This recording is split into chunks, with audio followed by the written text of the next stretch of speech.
ज्यादातर traders market में अपना पैसा गवा देते हैं, जबकि वे सही प्राइस एक्शन के हिसाब से ट्रेड करते हैं और किसी न किसी स्ट्रेटेजी को फॉलो भी करते हैं, फिर भी लेकिन आखिरी में वो अपना लॉस करवा लेते हैं। इसकी वजह है ट्रेडिंग करते वक्त सही लेवल पर एंट्री ना करना। आपके साथ कभी न कभी ऐसा जरूर हुआ होगा कि जब आप ट्रेड में एंट्री करते हैं तो प्राइस पहले आपका स्टॉप लॉस हिट करता है, फिर आपकी डायरेक्शन में जाता है, और इसी वजह से एक ट्रेडर के लिए बहुत जरूरी है फिबोनाची रिट्रेसमेंट को समझना। तो चलिए आज की इस वीडियो में हम समझते हैं कि आप कैसे फिबोनाची रिट्रेसमेंट को प्रो ट्रेडर्स की तरह यूज कर सकते हैं। दोस्तों, वीडियो में सबसे पहले हमें ये समझना होगा कि ये फिबोनाची रिट्रेसमेंट होता क्या है। दोस्तों, फिबोनाची एक साइंटिस्ट का नाम था जिन्होंने एक ऐसे नंबर के सीक्वेंस बताए थे जिसमें हर एक नंबर अपने पीछे के दो नंबर का सम होता है, और उन्होंने बताया था कि नेचर में हर चीज इस नंबर को फॉलो करती है, तो इसे हम फिबोनाची कहते हैं। और रिट्रेसमेंट का मतलब क्या है वो मैं वीडियो में आपको आगे बताऊंगा। सबसे पहले हमें ये समझना होगा कि आखिर चार्ट पर फिबोनाची को लगाया कैसे जाता है। इस वक्त आपको अपनी स्क्रीन पर एक अप ट्रेंड का स्ट्रक्चर दिख रहा होगा, जिसमें आप देख सकते हैं इस वाले पार्ट को हम स्विंग कहते हैं और इस वाले पार्ट को हम रिट्रेसमेंट कहते हैं। रिट्रेसमेंट ज्यादा कुछ नहीं, एक अप ट्रेंड में आने वाले छोटे छोटे पुल बैक्स होते हैं जिन्हें रिट्रेसमेंट कहा जाता है। फिबोनाची को हमेशा किसी भी स्विंग के लो से लेकर हाई तक लगाया जाता है, जैसा कि आप इस वक्त अपनी स्क्रीन पर दिखाई दे रहे एग्जांपल्स में देख सकते हैं। लेकिन आपको ये भी पता होना चाहिए कि कब फिबोनाची को एक लेवल से दूसरे लेवल पर शिफ्ट किया जाता है। फिबोनाची को एक ही लेवल पर लगाकर हमेशा के लिए नहीं छोड़ा जाता, हमें उसे शिफ्ट भी करना होता है। अब इस वक्त आपको अपनी स्क्रीन पर निफ्टी का 18 से 19 मार्च का 15 मिनट के टाइम फ्रेम का चार्ट दिख रहा होगा। इसमें क्या आप बता सकते हैं कि ये फिबोनाची सही तरीके से लगा है या फिर नहीं?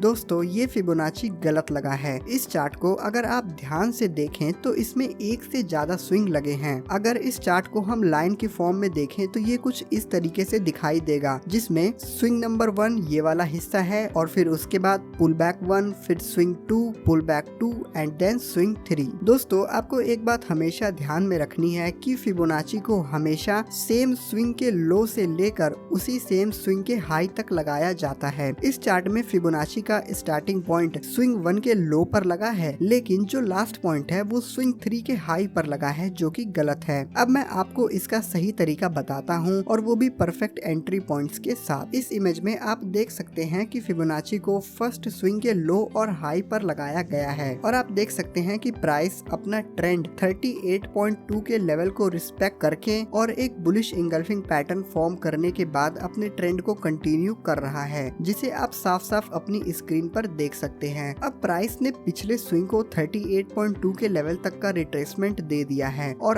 अब हम फिबोनाची को नेक्स्ट स्विंग के लो पर शिफ्ट करेंगे, जैसा आप इस इमेज में देख सकते हैं। हमेशा ध्यान रखें कि जब तक प्राइस अपनी पिछली मूव को कम से कम 38.2 के लेवल तक रिट्रेसमेंट नहीं दे दे, तब तक आप फिबोनाची के लो को नेक्स्ट हायर लो पर शिफ्ट नहीं करेंगे। दोस्तों, हो सकता है मैंने जो अभी बोला है वो आपको ठीक से समझ में ना आया हो, इसलिए आप इस वीडियो को जितनी बार चाहे उतनी बार रिपीट करके देख सकते हैं। अब इस इमेज में हम फिबोनाची के लो को नेक्स्ट स्विंग के लो पर शिफ्ट कर दिया है, क्योंकि पिछला स्विंग 38.2 के लेवल तक का रिट्रेसमेंट हो चुका है, और आप देख सकते हैं कि इस स्विंग पर भी प्राइस ने 38.2 के लेवल से एक रिजेक्शन फेस करते हुए और सपोर्ट लेते हुए अपने पिछले ट्रेंड को कंटिन्यू रखा है। दोस्तों, अब आपके मन में एक सवाल आ रहा होगा कि जो एग्जांपल्स मैंने आपको वीडियो के स्टार्टिंग में दिखाए थे उसमें हमने फिबोनाची को शिफ्ट क्यों नहीं किया है। दोस्तों, अगर आप उस तस्वीर को इस वक्त ध्यान से देखें तो आप देख सकते हैं कि इन एग्जाम्पल में मार्केट लगातार अपनी डायरेक्शन में आगे बढ़ रही है बिना कोई पुल बैक लिए, और जब तक मार्केट कोई पुल बैक नहीं लेती है तब तक हम फिबोनाची को अगले हायर लो पर शिफ्ट नहीं कर सकते। दोस्तों, मार्केट में ऐसा कई बार होता है कि मार्केट लगातार एक ही डायरेक्शन में बहुत तेजी से भागती है, जिसे हम एक्सिलरेटेड ट्रेंड भी कहते हैं। दोस्तों, ये जो चार्ट आप अपनी स्क्रीन पर देख रहे हैं ये 20 मार्च और 17 अप्रैल का चार्ट है। अब हम समझते हैं कि आखिर फिबोनाची में एंट्री किस तरीके से ली जाती है। दोस्तों, फिबोनाची पे 3 लेवल सबसे ज्यादा मेन होते हैं, 38.2, 50% और 61.8 का लेवल। यहाँ पर जो 38.2 का लेवल होता है वो थोड़ा रिस्की होता है, और जो 50% का लेवल होता है उसे हम इंटरमीडिएट लेवल कह सकते हैं, और जो 61.8% का लेवल होता है वो थोड़ा सा सेफ लेवल होता है। आपको किस लेवल पर एंट्री करनी चाहिए ये डिपेंड करता है आपकी ट्रेडिंग स्टाइल पर। अगर आप रिस्क टेकर हैं तो आप 38.2 के लेवल के आसपास भी एंट्री ले सकते हैं, वरना अगर आप सेफ साइड के ट्रेडर हैं तो फिर आपको 61.8 के लेवल तक के पुल बैक आने का वेट करना चाहिए। और दोस्तों आपको हमेशा ध्यान में रखना है कि ये जो फिबोनाची के लेवल्स हैं ये पूरी तरीके से फिक्स नहीं होते हैं। ऐसा जरूरी नहीं है कि हर बार प्राइस जैसे ही इन लेवल्स को टच करे वो तुरंत रिवर्स हो जाए। ऐसा हो सकता है कि प्राइस थोड़ा सा और नीचे भी आ सकता है। और मार्केट में फिबोनाची रिट्रेसमेंट से ट्रेडिंग करते वक्त हमेशा एक बात का ध्यान रखें कि जो रिवर्सल लेवल्स हैं वहां पर कोशिश करें कि आपको कोई बुलिश प्राइस एक्शन दिख जाए। और इसके अलावा अगर आप कोई इंडिकेटर यूज करते हैं तो उससे भी आप कंफर्मेशन लेकर ट्रेड कर सकते हैं। दोस्तों फिबोनाची का इस्तेमाल मार्केट में पोटेंशियल सपोर्ट और रिवर्सल्स को पहले से ही प्रिडिक्ट करने के लिए इस्तेमाल किया जाता है। तो दोस्तों मैं उम्मीद करता हूँ कि आपको मेरी ये छोटी सी वीडियो पसंद आई होगी। अगर ये वीडियो आपको पसंद आई है तो वीडियो को लाइक करें और चैनल को सब्सक्राइब करें। अगर आपके मन में कोई भी सवाल है तो आप मुझसे कमेंट में पूछ सकते हैं। तो बस आज के लिए इस वीडियो में इतना ही। अब मैं मिलता हूँ आप सबसे अपनी अगली वीडियो में, तब तक के लिए bye bye and take care.